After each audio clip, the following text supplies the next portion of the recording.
اعوذ باللہ من الشیطان الرجیم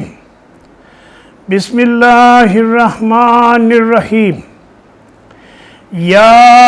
ایہا الذین آمنوا ان تتقوا اللہ یجعل لکم فرقانا ویکفر عنکم سیئاتکم ویغفر لکم واللہ ذو الفضل العظیم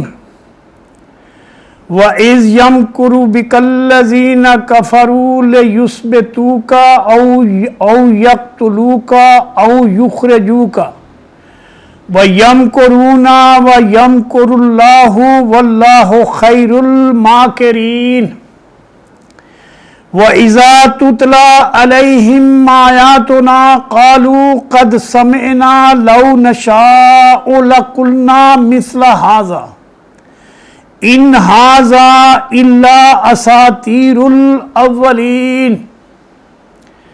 شروع اللہ کے بابرکت نام سے جو بڑا ہی مہربان اور نہایت رحم فرمانے والا ہے۔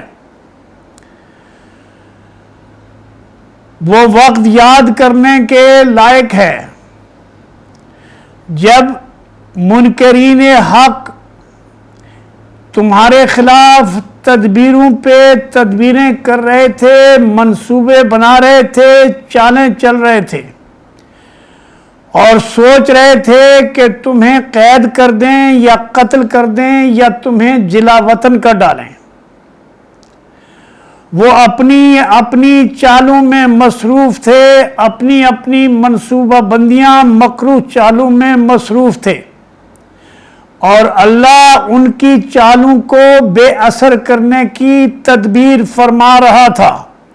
اللہ سب سے زیادہ مدبر اور تدبیر کرنے والا ہے۔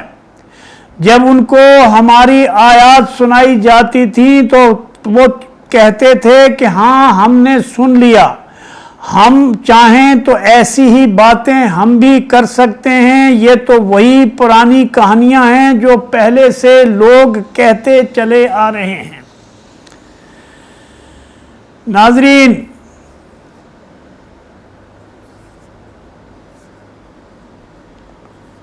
اے لوگو جو ایمان لائے ہو، اگر تم اللہ سے ڈر کر اللہ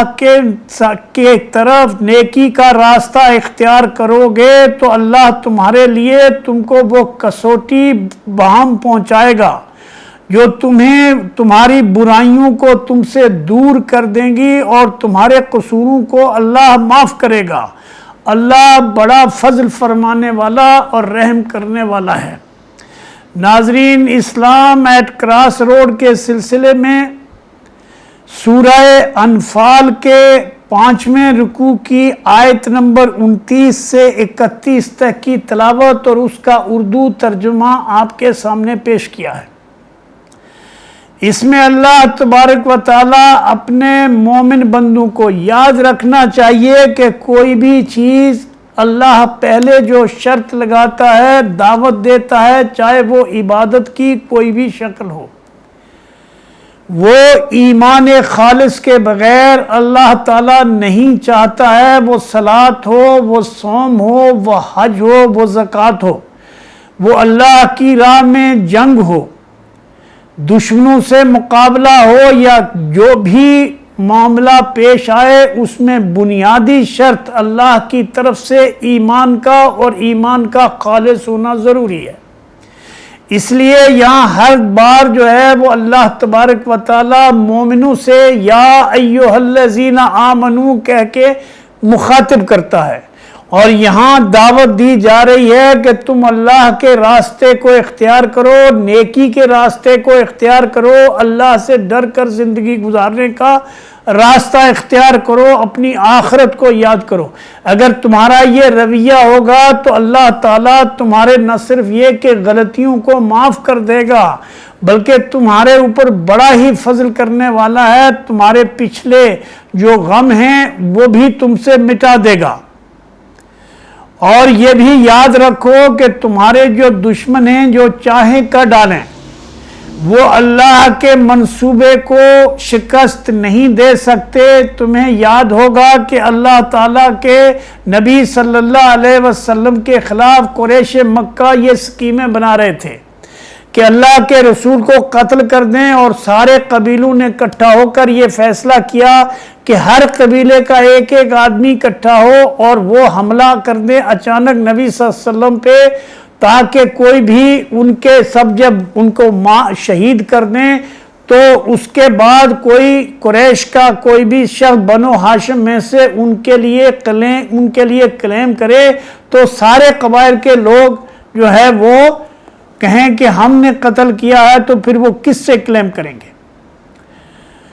اس طرح سے وہ یہ بھی منصوبے بنا رہے تھے کہ کس طرح اس دعوت کو جو اللہ کے نبی صلی اللہ علیہ وسلم اپنے رب کی طرف سے جو آیتیں تلاوت کر رہے ہیں،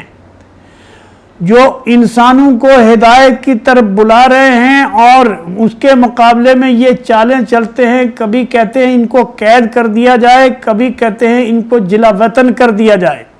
اور یہ اپنی چالوں پر چالیں چل رہے ہیں۔ اللہ کے نبی صلی اللہ علیہ وسلم کا جینا انہوں نے دو بھر کر دیا ہے، لیکن اللہ وہ بندوبست کر رہا تھا جس وقت یہ اللہ کے نبی کو مارنے کے لیے تیاری کر رہے تھے، اسی وقت اللہ نے اپنے نبی صلی اللہ علیہ وسلم کو ہجرت کے لیے مدینے کی طرف روانہ ہونے کا حکم دیا، اور اس طرح سے ان کے سارے منصوبے خاک میں مل گئے، اور اللہ نے اللہ کے رسول کو اور ان کے ساتھیوں کو وہ مرکز مہیا کیا جس کا ان کے ذہن و خیال میں بھی نہیں تھا، اور فرمایا یہ اللہ کی آیتیں جب ان لوگوں کے سامنے تلاوت کی جاتی ہیں تو اس کے اوپر غور و فکر کرنے کے بجائے، سمجھنے کے بجائے، تقوی اختیار کرنے کے بجائے، ان سے سبق سیکھنے کے بجائے یہ کہتے ہیں کہ یہ تو پرانے وقتوں کے قصے ہیں، اس سے پہلے کے لوگ بھی ایسی ہی باتیں کرتے رہے ہیں، اور اگر ہم چاہیں تو ہم بھی باتیں ایسی ہی کر سکتے ہیں۔ حالانکہ قرآن میں کئی موقعوں پر ان کو اس بات کی دعوت دی گئی کہ تم اگر ایک سورت بھی قرآن کی سورتوں کے مقابلے میں کوئی 3 آیات والی سورت ہی پیدا کر لو، لے آؤ اس کے مقابلے کے لیے، اگر تم اپنے اس دعوے میں سچے ہو تو جس کو بھی تم اپنے ساتھ ملانا چاہو ان سب کو ملا لو، اکٹھا کر لو، پھر بھی تم ایسا نہیں کر سکتے، اور تم نہیں کر سکتے اور کبھی بھی نہیں کر سکتے۔ لیکن یہ سمجھ لو کہ یہ جو تم چیلنج اللہ کو کر رہے ہو، اس چیلنج کے مقابلے میں تمہیں اللہ کی دردناک سزا کا سامنا کرنا پڑے گا۔ اقول قولی ھذا استغفر اللہ لی ولکم وسائر المؤمنین۔